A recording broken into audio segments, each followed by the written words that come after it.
একটা ভিডিওতে তোমাদেরকে অনেক অনেক স্বাগত। তো আজকের ভিডিও শুরু হচ্ছে তোমাদের জন্য পেয়ারা মাখা দিয়ে। তো বেসিক্যালি আমরা সবাই আজকে যাবো তারাপীঠে মায়ের দর্শনে। আমরা সকাল সকাল বেরিয়ে পড়েছিলাম অলমোস্ট 11:30টার সময়। তো এখন আমরা এখন ঘড়ির কাঁটার বাজে প্রায় 1:20।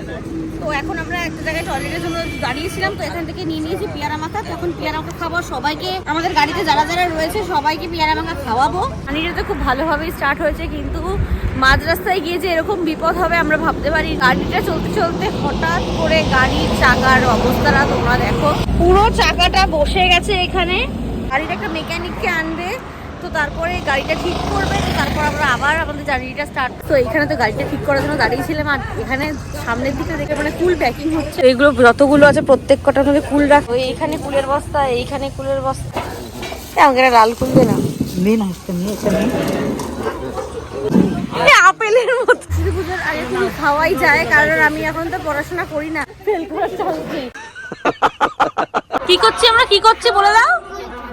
ফুল খাচ্ছ? ওকে পাহারা দেওয়ার দায়িত্ব আমাকে, কারণ সামনেই হাইওয়ে, তো সেই জন্য ওকে পাহারা আমি দিচ্ছি। ধরতো ধরতো ধরতো ধরতো। 2 hours later. গাড়িটা ঠিক হওয়ার পর 1 ঘন্টা গাড়ি চলার পর তো তারপরে এসছি একটা খাবারের হোটেলে। তো এখানে হচ্ছে দুপুরের খাওয়া দাওয়াটা করবো, তো তারপরে আবার যাব। এতক্ষণে মানে পৌঁছেই যেতাম, গাড়িটা লেট হলে মানে পুরো এত বড় একটা পেরেক ঢুকে সর্বনাশ হয়ে গেছে আমাদের। 1-1.5 ঘন্টা লেট হয়ে গেছে। এই ঠাকুর কি খাবি তুই? জোর ভাত খাও, বাঙালির প্রিয় ভাত। ভাত ছাড়া আমি কিছু চিনি না, ভাত। এখন আমরা দুপুরে খেতে বসেছি। তো দেখো এখানে ভাত, বেগুন ভাজা, বাঁধাকপি তরকারি, তারপর একটা নিরামিষ তরকারি, ডাল, শশা, এটা পালং শাকের তরকারি, আলু, পেঁয়াজকলি ভাজা। তো এইখানটা দেখে মনে হচ্ছে পুরো জন্মদিনের থালি। তো বেশ ভালোই লাগে পেঁয়াজকলি আলু ভাজা। 2000 years later.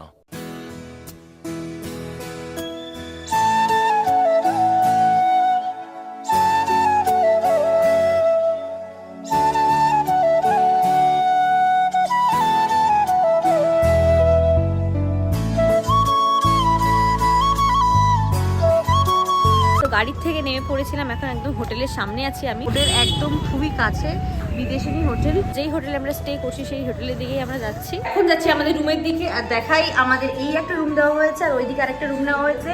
এইটা হচ্ছে সিঙ্গেল বেডের রুম। তো উপরে পুরো ফল সিলিং করানো।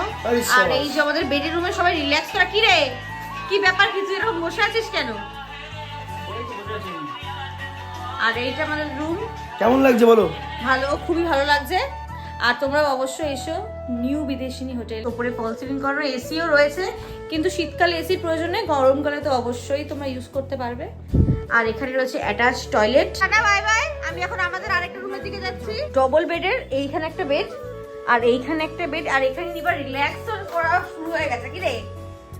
আর উপরের দিকটা পুরো ফল সিলিং করানো। এখানে একটা ফ্যান, বাবা, এইখানে একটা ফ্যান, আর তার সাথে রয়েছে এসি। তো কোনো প্রবলেম হবে না। আর এখানে টেবিলও রয়েছে, আর সঙ্গে রয়েছে অ্যাটাচ বাথরুম। তো এটা নর্মালি একদম রিজনেবল প্রাইসে তোমরা অবশ্যই আসবে নিউ বিদেশিনী হোটেলে। মন্দিরের একদম 5 মিনিটের ডিস্টেন্সে এই হোটেলটা, অবশ্যই তোমরা আসো, ভিজিট করো। রুমের থেকে বেরিয়ে এসেছি একটু মার্কেটের দিকে জাস্ট, আর এখানে একটা দোকানে এসেছি। এত সুন্দর ফটো ফ্রেম ঠাকুরের, জাস্ট সেটা বলার বাইরে। তোমরাও দেখো, জাস্ট আমার তো এই কৃষ্ণ আর এই রাধার ফটোটা জাস্ট সেরা লাগলো। মানে দেখো এইখানে প্রত্যেকটা মূর্তি একের পর এক, দেখতে খুবই সুন্দর।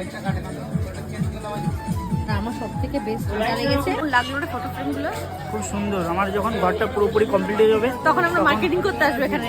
সুন্দর সুন্দর ফটো। তোর কিছু পছন্দ হয়েছে? ফটোগুলো খুব সুন্দর লাগছে। তাহলে আমার একটা গিফট কর, পছন্দ হলে তুই গিফট কর। আমার দিদি বড় লোক, বলে লাভ নেই। এখানে দিদি আর সন্দীপ কি, হ্যাঁ তোমরা কি গল্প করছো? কি গল্প? রাত্রিরে আমরা শ্মশানে আসবো গাইস। সেটাই কি প্ল্যানিং হচ্ছে? এর মন্দির তো এখন যতটাই ফাঁকা, ঠিক কালকে সকালবেলা হয়তো ততটা তার থেকে বেশি ভিড়, এত লোকের সমাগম হবে সেটা বলার বাইরে।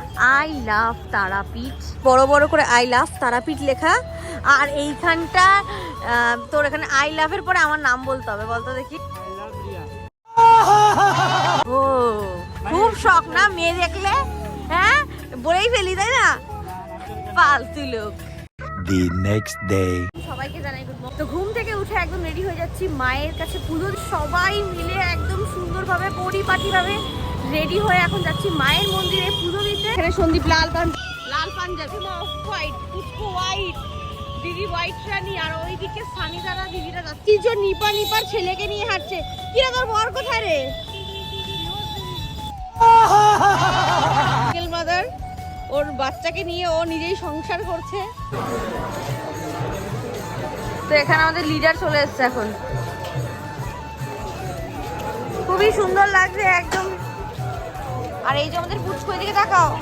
আমরা কোথায় যাচ্ছি বন্ধুদের বলে দাও, কোথায় পুজো দিতে যাচ্ছি। এই যে মায়ের মন্দির, তো এইখানে আমরা সকলে মিলে এখন দাঁড়িয়ে আছি। তো আমরা এখন রেডি হয়ে একদম মন্দিরের সামনে রয়েছি। তো বেসিক্যালি এই নিয়ে প্রথমবার না, এই নিয়ে দ্বিতীয়বার এসেছি তারাপীঠে। কিন্তু প্রথমবার যখন এসেছি তখন এত ছোট ছিলাম, মানে কোনো জ্ঞানই নেই। তো জ্ঞান হওয়ার পর এই প্রথমবারই আমরা এসেছি। জানতোই না, ওকে তো নিজের মতন মানে তুলে নিয়ে এসেছি বলতে পারো। তো ফাইনালি এই যে আমাদের ডালা রেডি। এখানে হলো স্টল নাম্বার হলো 20, শ্রী শ্রী মায়ের আশীর্বাদ পূজা ভান্ডার। মানসিকের পূজা আছে, সেটাই কিন্তু দিতে এসেছি। আর এখানে সোনার টিপ, ঠাকুরের শাড়ি, আলতা, সিঁদুর সবকিছু দিয়ে ডালা এর মধ্যে রয়েছে। এটাকে বড় ডালা করেছি আমরা। এখন যাবো মায়ের মন্দিরে পুজো দিতে, তো সেটারই অপেক্ষা। মানে এসেছি মায়ের সাথে, তো তখন এত ছোট ছিলাম কিচ্ছু মনে নেই। জ্ঞান হওয়ার পরে এটাই হলো আমাদের মায়ের মন্দিরে পুজো দিতে আসা। তো এখন যাবো হচ্ছে মায়ের মন্দিরে পুজো দিতে। অলরেডি যাই হোক, তো আই থিঙ্ক মনে হয় আমাদের এখন ফোন জমা নিয়ে নেবে। তো এখন আমরা ডালা ফোলা কিন্তু কিনা কমপ্লিট। তো এখন কিন্তু মায়ের কাছে পুজো দিতে যাবো। আই থিঙ্ক সেটা তোমাদের দেখাতে পারবো না। তো অন্য কোনো দিন যদি সময় হয় তোমাদের সাথে অবশ্যই, মানে সেরকম যদি সময় হয় অবশ্যই পুজো দেওয়াটা দেখাবো। A few moments later. So already guys, তো এখন আমরা পুজো দিয়ে বেরিয়ে পড়েছি। ভালো লাগছে বেশ। আর ওই তো মাকে স্পর্শ করে পুরো পুজো দিয়ে শনিবার মঙ্গলবার বা ছুটির দিন ভাত দিয়ে এসেছি, তো সেই জন্য হয়তো একটু ফাঁকা ছিল, না হলে হয়তো বিশাল প্রচন্ড পরিমাণে ভিড় থাকতো। বলো তোমার কেমন লাগলো? ভালোই লাগলো মায়ের মন্দিরে পুজো দিয়ে। এই প্রথমবার মাকে এত কাছের থেকে আমি দেখলাম, তো খুব ভালো লাগলো। খুব ভালোভাবে পুজো দিতে। রিয়া আর আমি কিন্তু দক্ষিণেশ্বর গেছিলাম পুজো দিতে মায়ের কাছে। তো তখন ছাড়িয়ে দিয়েছে আমাদের। তখন কিন্তু রিয়ার সাথে আমার ব্রেকআপ হয়ে গেছিলো। তো এখন আবার যখন নর্মালি কথাবার্তা হয়, আমরা আবার দক্ষিণেশ্বরে গেছি, আবার মায়ের মন্দিরে গেছি। দক্ষিণেশ্বর গেলে নাকি ব্রেকআপ হয়ে যায়, সেটা আমাদের সাথে ঘটেছিল একবার, তাই না? আমরা আগে রিলেশনে ছিলাম, তখন হয়েছিল। বাট আমি ওইসব বিশ্বাস করি না। ব্রেকআপ হবে নিজেদের জন্য। মাকে টেনে বেকার মাকে বদনাম করার কোনো কারণ নেই। আজকে পুজো দিয়ে বেশ ভালো লাগলো। মানে সকাল সকাল একটু আলাদা মাইন্ডে চলে গেলাম। মানে আমি যখন ওখানে পুজো দিচ্ছিলাম না, আমার আশেপাশে কি হচ্ছে মানে কিচ্ছু নেই, পুরো ব্ল্যাঙ্ক। আমার পুরো ব্ল্যাঙ্ক। আমি শুধু এখন এত কাছের থেকে আর আমি ভাই আজকে মাকে মানে সত্যি কথা বলছি, স্পর্শ করে পুজো দিয়েছি। তো ব্যাস, মানে আশাতেই পুরো সার্থক। তো খুবই ভালো কাটলো। গাইস তোমরাও আসো এখানে পুজো দিতে মায়ের কাছে, দেখবে তোমাদেরও মন ভালো হয়ে যাবে। তোমাদের সাথে আর একটা নতুন জিনিস শেয়ার করি। তো সেটা হচ্ছে, আমরা যেই হোটেলটা থেকেছিলাম সেটা হলো একদম মায়ের মন্দিরের 5 মিনিটের ডিস্টেন্সে একটা রয়েছে ভেজ হোটেল, আর তার পেছনে আছে হচ্ছে নন ভেজ হোটেল। যারা ভেজ খেতে চাও তারা ভেজ খেতে পারবে, আর যারা নন ভেজ খেতে চাও নন ভেজ খেতে। New Bideshini hotel. তো এই যে আমাদের হোটেল, আর হোটেলের একদম পাশে এখানে গিরিজের খাবার চলে এসছে। আর আমরা কিন্তু একটা প্লেটই দুজনে খাই। আমরা শেয়ার উইথ কেয়ার। বাবা একদম সেই ভিউটা সুন্দর, খালি পুকুরটা পচা।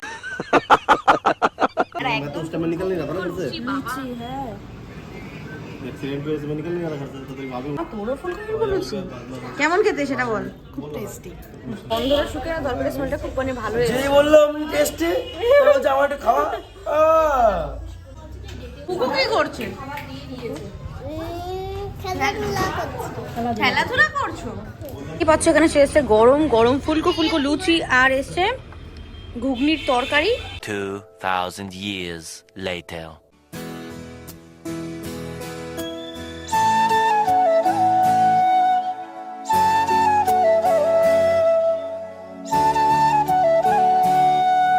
মন্দিরের সামনে কত সুন্দর একটা বড় আলপনা করা নারায়ণের মূর্তি। তো এখন ঘড়ির কাঁটার বাজে 1টা। তো 1টার সময় এই মন্দির বন্ধ হয়ে যায়। তারপরে দুপুরে কিছুটা টাইম মন্দিরটা বন্ধ থাকে, তো সেই জন্যই আমরা ঠাকুরের ওখানে মানে কৃষ্ণ রাধার মূর্তিটা আমরা দেখতে পারলাম না। এখন তো হোটেলের দিকেই যাব। মন্দিরের এতটা কাছে এসেও ঠাকুরের দেখা মিলল না আমার। তারাপীঠের খুবই কাছে একটা ইসকন মন্দির, তো এইখানেই নিত্যানন্দের জন্মস্থান। এটা হলো সেই ইসকন মন্দির, আর জাস্ট সুন্দর, অপরূপ সুন্দর। গাইস দেখো এখন দুপুরবেলা কি কি খাবার দাবার। তো ফার্স্টে এখানে দুপুরের লাঞ্চে আছে ভাত, কাঁচা লঙ্কা, লেবু, ঘি, পাঁপড় ভাজা, আলু ভাজা, পনিরের তরকারি, ডাল, সবজির তরকারি, বেগুন ভাজা, আর এখানে আছে মিষ্টি, চাটনি, আর ও নিয়েছে কাতলা মাছ, মাংস, আলু পোস্ত, আর এদিকে মিনারেল ওয়াটার। আমরা ভাবছি যে আমরা কোথায় এসেছি, তো আমরা নিউ বিদেশিনী হোটেলে এসেছি। এখানকার থাকার সাথে সাথে প্রায় খাওয়া দাওয়ারও অনেক সুবিধা রয়েছে। এখানে ভেজ নন ভেজ দুই রকম ভাবেই খাওয়া দাওয়া রয়েছে। তোর কি এত তাড়াতাড়ি খাওয়া দাওয়া হয়ে গেল? খাবার দাবার এত সুন্দর, তোর কি বলবো। আমার জন্য একটু দাঁড়া। তো ফার্স্টে এখানে আমি ঘি দিয়ে বেগুন ভাজা দিয়ে খাওয়া স্টার্ট করব। তারাপীঠে যে হোটেলে আমরা স্টে করেছিলাম সেই হোটেলের নাম নিউ বিদেশিনী হোটেল। অবশ্যই ডেসক্রিপশনে ফোন নাম্বার দেওয়া থাকবে নিউ বিদেশিনী হোটেলে, তোমরা অবশ্যই সেখানে চেক আউট করে নিও। যদি তোমরা কন্ট্যাক্ট করতে চাও অবশ্যই আমার ডেসক্রিপশনে নাম্বারটা দেওয়া থাকবে, অবশ্যই কন্ট্যাক্ট করে নিও। অনেকদিন পর আবার ভিডিওটা আসলো আমার চ্যানেলে, তাই জানুয়ারি মাসের ভিডিও। জানুয়ারিতে আমরা গিয়েছিলাম তারাপীঠে, তো সেই ভিডিও এডিটিং করা হয়নি, তো আজকে এডিটিং করব। কালকে তোমরা চ্যানেলে ভিডিওটা দেখতে পারবে। বিয়ে বাড়ির নেমন্তন্ন ছিল, বিয়ে বাড়িতে সাজানো ছিল, তারপরে আমার বিয়ে বাড়িতে সেলাইয়ের কাজ ছিল, সব মিলিয়ে একদম খুবই আমি ব্যস্ত ছিলাম। সময় পেয়েছি তখন জ্বর ঠান্ডা, এত শরীর খারাপ, ভিডিও এডিটিং করতেই পারিনি। যদি ভিডিওটা ভালো লেগে থাকে অবশ্যই লাইক শেয়ার কমেন্ট করবে, আর যারা চ্যানেলে নতুন আছো সাবস্ক্রাইব করে পাশে দেবে, কারণ তোমাদের একটু সাপোর্ট আমাকে ভিডিও করার জন্য অনেক অনেক অনেক মোটিভেট করবে। তো do subscribe my channel dear diaries. আর দেখা হচ্ছে পরের দিন সকাল 8টার সময়। ততক্ষণের জন্য bye bye, take care, love you.